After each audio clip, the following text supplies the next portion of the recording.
સમગ્ર દેશની અંદર મેડિકલ, ડેન્ટલ, આયુર્વેદિક, હોમિયોપેથી માટે નીટની પ્રવેશ પરીક્ષા 2026નું પેપર સિક્કર જેનું એપી સેન્ટર અને 5 રાજ્યોની અંદર જવાબ સાથે પરીક્ષાના 2 દિવસ પહેલા બધે ફરતું થઈ ગયું હતું। સમગ્ર દેશની અંદર 22 લાખ જેટલા વિદ્યાર્થીઓ નીટ માટેની તૈયારી કરીને પરીક્ષામાં બેઠા અને ગુજરાતમાં 85,000 જેટલા વિદ્યાર્થીઓ ડોક્ટર બનવા માટે, ડેન્ટલ માટે અને આયુર્વેદ, હોમિયોપેથી માટે પોતે પરીક્ષા આપી।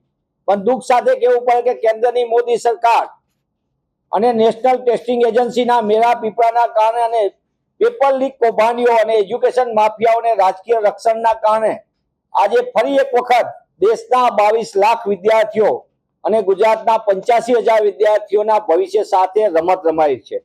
આ પેપરના લીકના કૌભાંડીઓને 2024ની અંદર ગુજરાત જ કેન્દ્ર સ્થાને હતું, પણ તે સમયે નેશનલ ટેસ્ટિંગ એજન્સીનો આખા ખેલ, એના પદાધિકારીઓની ગોઠવણ, મિલીભગત એ સંપૂર્ણ સામે આવ્યા છતાં કેન્દ્રની મોદી સરકારે એક પણ પગલા લીધા નહીં અને નેશનલ ટેસ્ટિંગ એજન્સી સામે સમગ્ર દેશમાં ઉહાપો છતાં કોઈ પદાધિકારીઓને હટાવવામાં ન આવ્યા।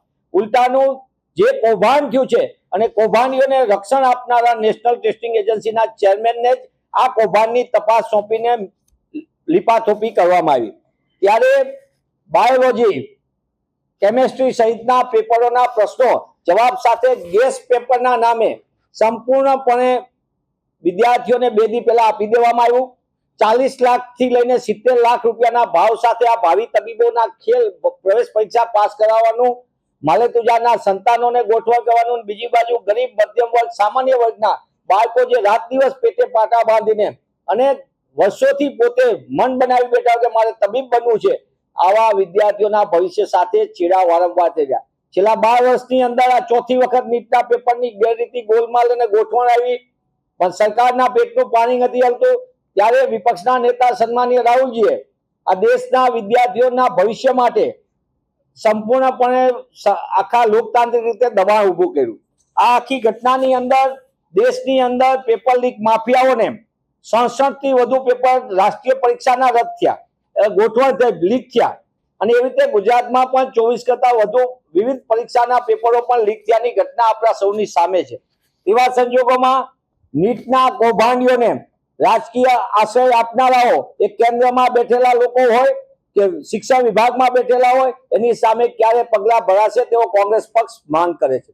સાથોસાથ અમે એ પણ પૂછવા માંગીએ છીએ કે નેશનલ ટેસ્ટિંગ એજન્સીના ચેરમેન ની સામે કેમ પગલા ભરાતા નથી? મોદી સરકારની એવી કઈ મજબૂરી છે જેના કારણે નેશનલ ટેસ્ટિંગ એજન્સી જે વિવાદનું કેન્દ્ર ને પેપર લીક માટેના માફિયાઓને, રાજકીય રક્ષણ આપનારાઓને કેમ બચાવવામાં આવી રહ્યા છે, તેનો જવાબ પણ મોદી સરકારે આપવો જોઈએ।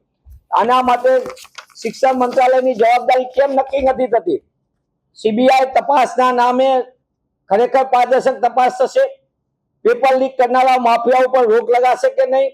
બિહાર, ગુજરાત, હરિયાણા, કેરાલાથી આવેલું પેપર સિક્કર, જેનું એપી સેન્ટર આ પરીક્ષાનું, એની સામે કેમ હજી સુધી સરકાર તરફથી ખુલ્લા મને આખું ખેલ નથી કરાતું? ત્યારે આ મોદી સરકાર, જે પેપર લીક સરકાર કહેવાય, આવા એજ્યુકેશન માફિયાઓ એને રક્ષણ આપવાના ધંધા બંધ કરે, દેશના ભવિષ્યના તબીબોના કારકિર્દી સાથે છેડા કરવાનું બંધ થાય।